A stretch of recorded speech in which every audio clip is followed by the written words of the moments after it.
Man, these guys really do be telling the truth to power. Oh, wait, there's a racist term on the street walking alone. Let's go. Hate crime. And then they come back and look, yeah, that new album, Rage Against the Machine, they really are telling the truth to power, my brother. Leads us into a very interesting video that I saw that I wanted to check out. Why do cops like anti-cop music? I have nothing to add to this conversation, but I just wanted to watch it because I've always been interested in this sort of mentality, if we want to call it this. Fucking cops wanting to be gangsters, and because they're actually they become a part of the biggest mob in the country. But yes, why do cops like anti-cop music? Why does the thumb like the rap? Why does the thumb want to be the cool guy while at the same time literally being a representative of the status quo? What is wrong with the cop in capitalism versus potentially in any other system? Is the cop always necessarily evil as a concept, or does that come rooted in its reflection to the system it represents? All much more complicated topics. Today, we only look at why do cops like anti-cop music. Just sounds like a great topic. So that dang dad. I'll please link the video, my dear beautiful mods. Thank you kindly. Welcome to That Dang Dad. My name is Phil, and tonight I want to talk about an interesting situation that I encountered and participated in when I was a police officer. As many of you know, I was a cop in Southeast Los Angeles for almost 10 years. Now I'm a police and prison abolitionist. You don't have to agree with police abolition or even know what that means. Just know that I am now a fierce critic of the behavior and culture of cops based on things I've seen and done on duty, as well as things that I've learned about the history of policing and prisons in the United States. A while back, I did a video on Rage Against the Machine, and many commenters on the video mentioned that they knew active duty cops and military as well as right-wing politicians who loved listening to Rage. People like the fucking disassociation you need to have to be the machine and listen to Rage Against the Machine and be like, man, these guys really do be telling the truth to power. Oh, wait, there's a racist term on the street walking alone. Let's go. Hate crime, and then they come back and look, yeah, that new album, Rage Against the Machine, they really are telling the truth to power, my brother. Flabbergasted that cops and chuds didn't understand that they were the machine being raged against. Well, I want to talk about that in detail, and to do so, I like this guy. He's an ex-cop. He has like a shit ton of pipes behind him. His art is absolutely gorgeous. Shit. He's got great taste. I immediately like this person. So I want to do you one better. Me and the guys that I worked with used to blast KRS-One's Sound of the Police from our cop cars on duty, especially rolling up on calls for service with the windows down. I knew. Yeah, Dathlib 725. Yeah, fuck you. I won't do what you tell me, but they think it applies to laws and not killing minorities. The guys who would play it through the loudspeakers when they went to go break up parties or hassle gangsters or whatever. How could cops gleefully blast anti-cop music from a cop car, you might be asking? I'm going to give you two answers to that. Let's start talking about the song itself. The main thing you need to know is that it has a really strong start. Sound of the police. It essentially functions like wrestling entrance music. For so many years, I was singing there's a sound cannabis, like I was, because I thought the cops were chasing a guy with weed, right? So I was like, woo, woo, smell of the cannabis. But no, it's Sound of the Beast. It's much darker, actually. Sound of the Beast. It's much darker, actually.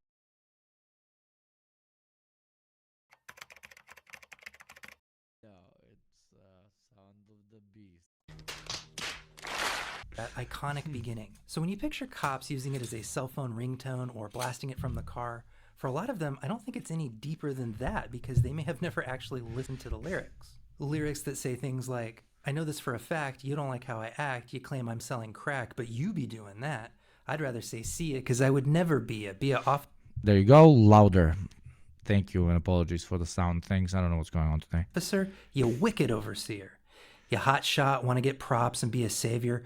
First, show a little respect, change your behavior, change your attitude, change your plan. There could never really be justice on stolen land. Let me tell you from experience, if there's one thing cops hate, it's being told to show respect to members of the public, especially people who are, you know. Police officers are trained to demand and expect respect from members of the public, and they withhold giving it until you've earned it from them. So right there, you'd think cops would hate this song. But then the lyrics get even more feisty. And yes, I know me reading out rap lyrics is like the height of cringe, but my hands are tied here. Anyway, he goes on to say, yeah, officer from overseer, you need a little clarity? Check the similarity. The overseer rode around the plantation. The officer is off patrolling all the nation. The overseer could stop you what you're doing. The officer will pull you over just when he's pursuing. The overseer had the right to get ill, and if you fought back, the overseer had the right to kill. The officer has the right to arrest. In a couple previous videos, I've touched on the origins of modern policing and how police departments evolved, directly or indirectly, from fugitive slave patrols. An entire genre of vagrancy laws were invented during and after the Civil War to criminalize newly freed black people and allow cops to put them in prison where they were, you guessed it, forced back into labor without their consent. So KRS-One is absolutely 100% not being hyperbolic when he links police officers to plantation overseers. There is a direct line there. And because of that, it's also apt to link the plantation overseer's exclusive monopoly on violence to a police officer's similar monopoly on violence. So for as fun as the whoop whoop beginning is, the track is very, very unapologetically anti-cop and in no uncertain terms. Why would a police officer tolerate the song, much less play it gleefully? Same with a cop playing Rage Against the Machine or NWA or Callous Cowboys. How can they listen to music made by people who loathe them? Like I said, I have two explanations. The first is as simple as it is infuriating. It's a display of total power. Yeah. A cop blasting an anti-cop song with a smile on his face is showing you that your pouty little art projects have no effect on him. Yeah. He is showing you that he isn't threatened by radical art. That it is so powerless to affect change, he can even enjoy it and dance along. You're just pissing on it. You're taking out your dick and you're pissing on it. Ironically listening to any of this sort of shit. So yeah, the first category, as we've learned, they ironically listen to it just as a power trip of being like, haha, look at what they're saying about us. Now let's go do our fucking job, which actually nobody can stop us against doing. And there's some larger commentary to be given there about art in general. And it's kind of inability to work as the political tool of means the way it did before, because it's very much so commodified to a level that it's never been done before. So what I'm saying is art is defined as good nowadays if it sells a lot, if it's listened to a lot, if your painting is, has as many print copies or is sold for a big buck to some rich guy, or when it comes to music, just sells records, etc., etc.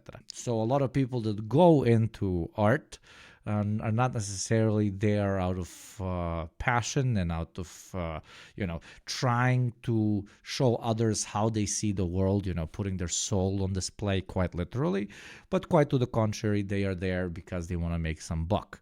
And that further dilutes the industry, if we can call them that, and fills them up with basically, just shills that want to make some money and don't want to work in a fucking factory or in an office, right? And once that becomes kind of the main driving incentive for art to be created, it just leads to nobody really being motivated by their art kind of sending a social political message. And therefore that gets put into the fucking fifth category that absolutely nobody cares about, except to sometimes, as we can see here, very egoistically people that this music is directed against, who sometimes consume it just as a lol and as a gotcha. Whatever. And one of them said something to me like, "You're just a fat pig who was too stupid to get a real job." So I smiled and I said, "Hey, stand up."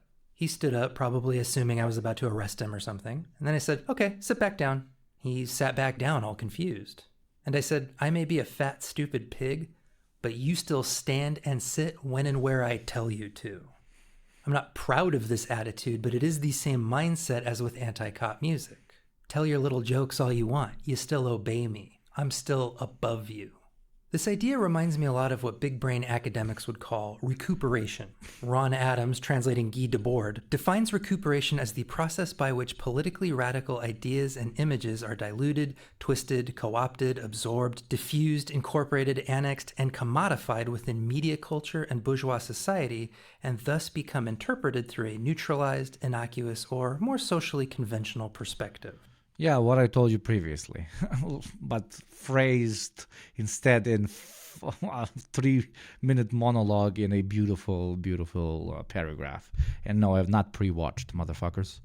However, the anarchists of the Ontario-based North Shore Collective put a little spin on this idea, and I think it's really apt. In a blog post opposing a prison expansion, they write, "The state will try to undermine any anti-expansion organizing taking place. And the best way for them to do that is to take up a version of our demands and use them to justify expansion and reform. In a word, recuperation." Recuperation is when the state or another powerful body tries to involve its critics in a process of transforming the institutions they criticize. And this is a great segue into the second explanation I want to offer for why a cop like me would blast Sound of the Police. In fact, let's talk about a cop like me. Specifically, me. Back on patrol, I listened to all the lyrics. I even understood what they were referring to. I understood Sound of the Police as a biting criticism of police work, a career that I took a lot of pride in at the time. But even though I was susceptible to haughty demonstrations of power, that wasn't the headspace that I was in when I was listening to KRS-One.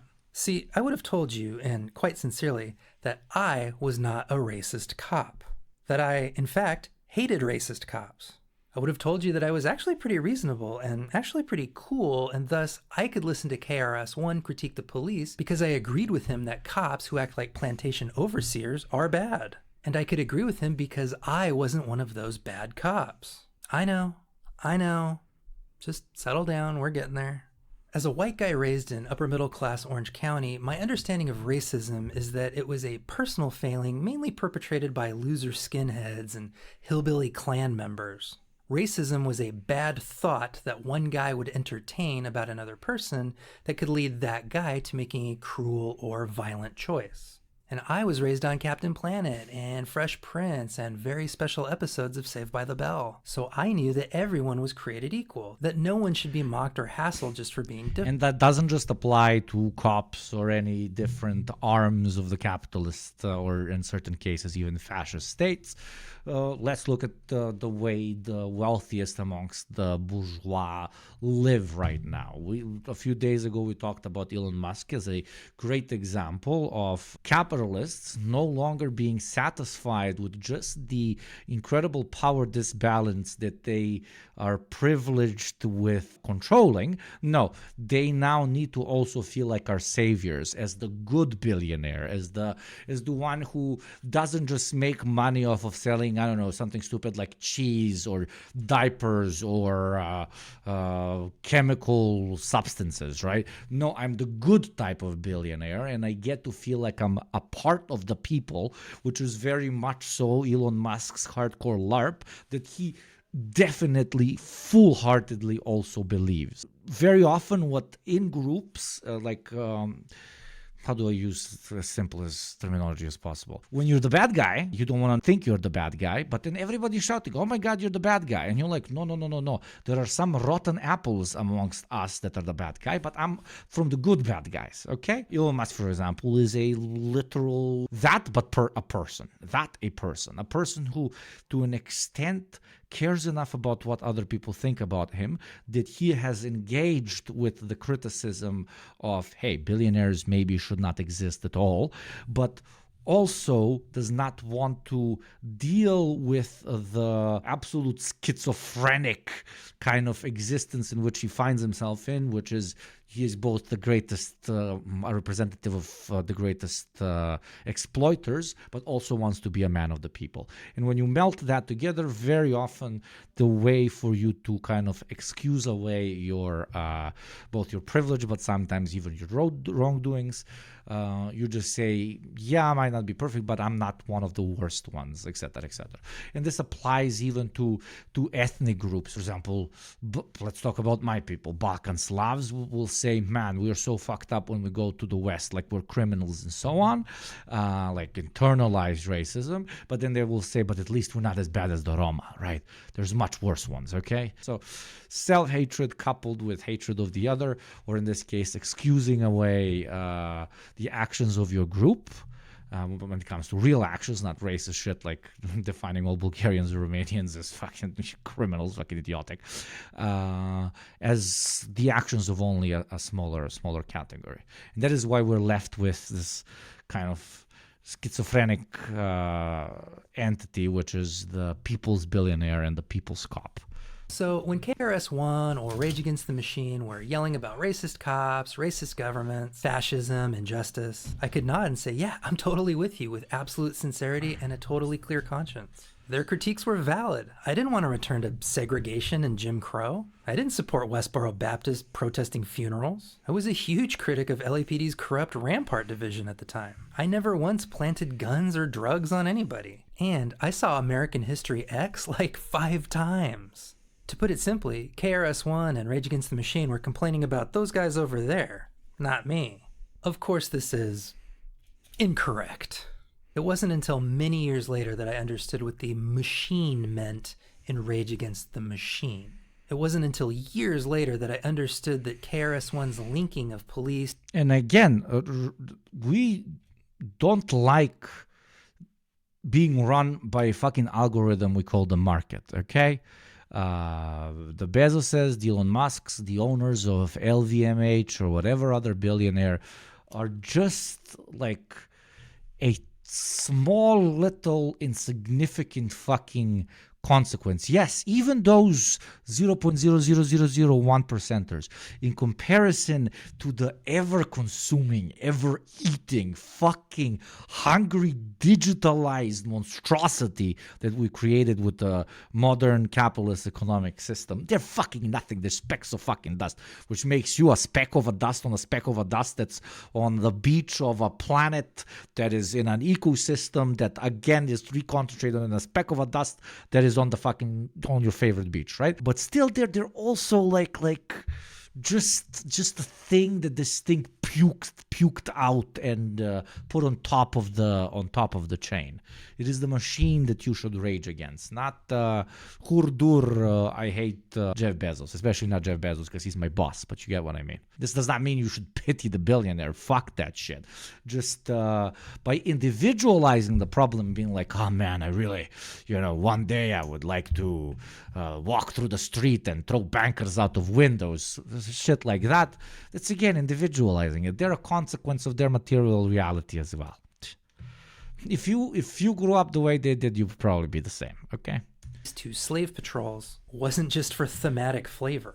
It took me a very long time to understand that racism, that fascism, that injustice wasn't merely something that individuals did to other individuals at specific dates and times, but rather interlocking systems that are self-perpetuating and all-encompassing.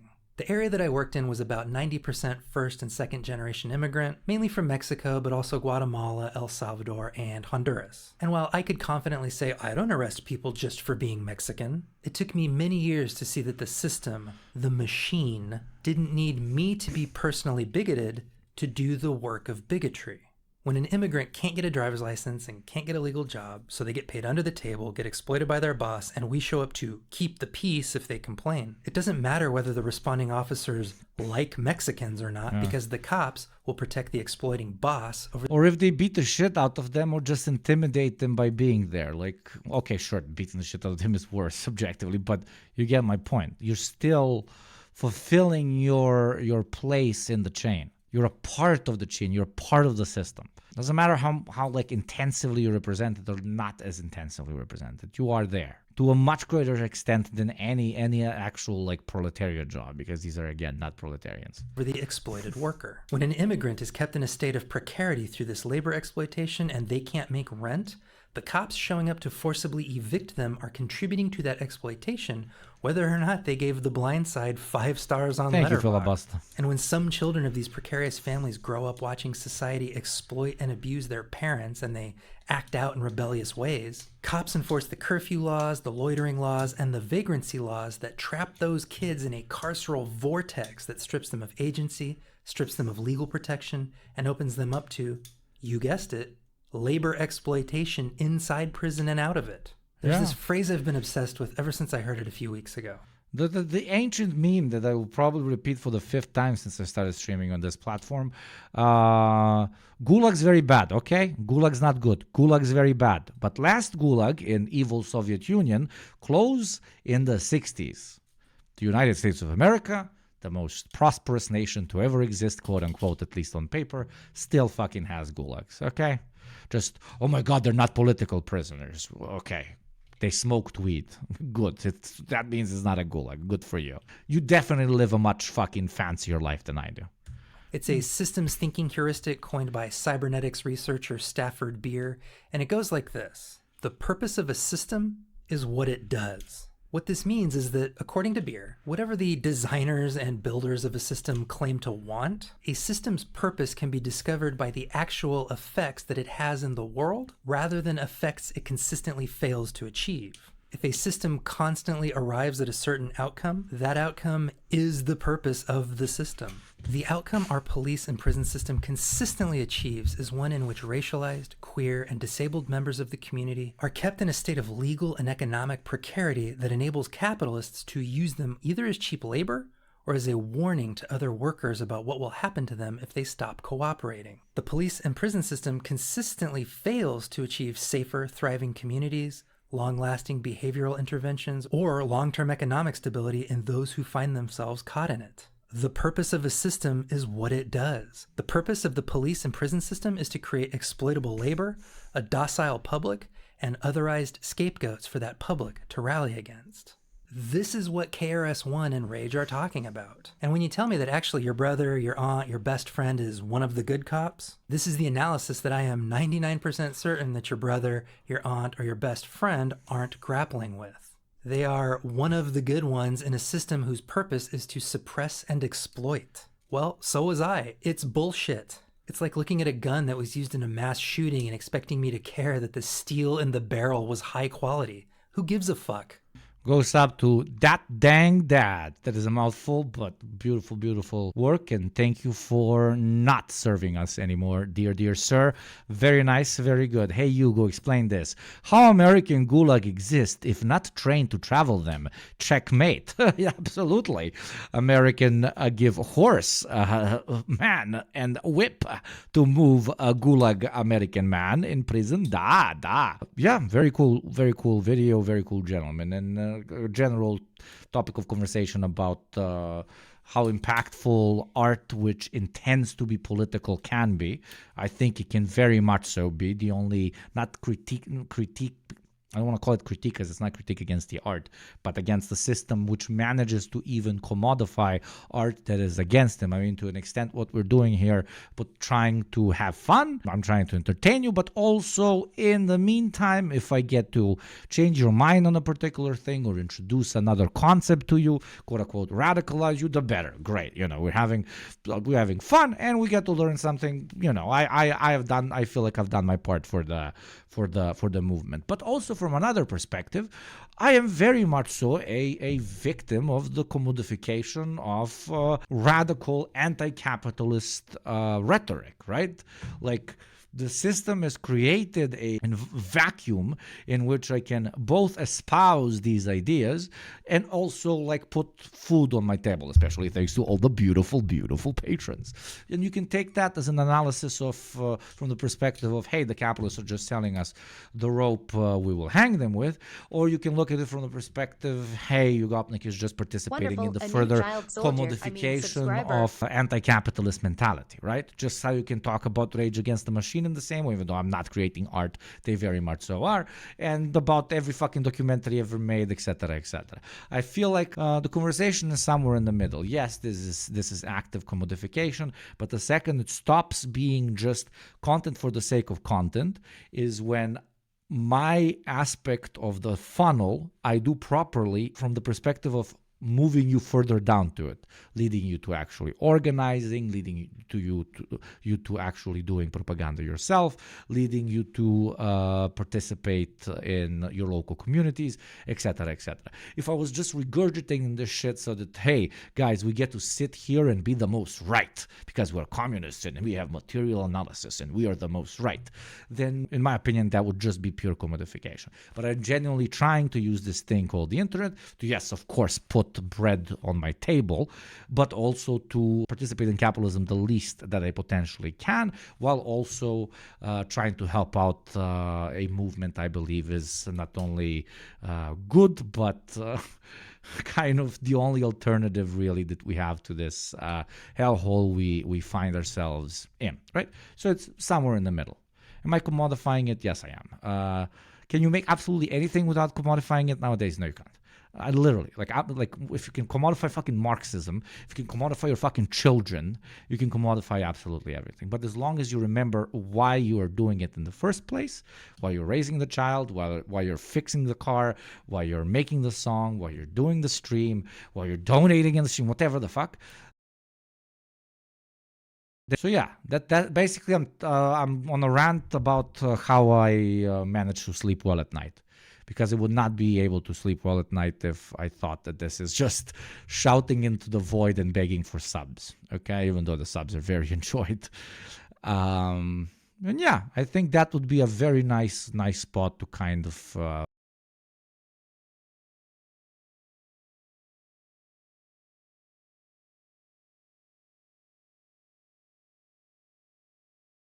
finish it off.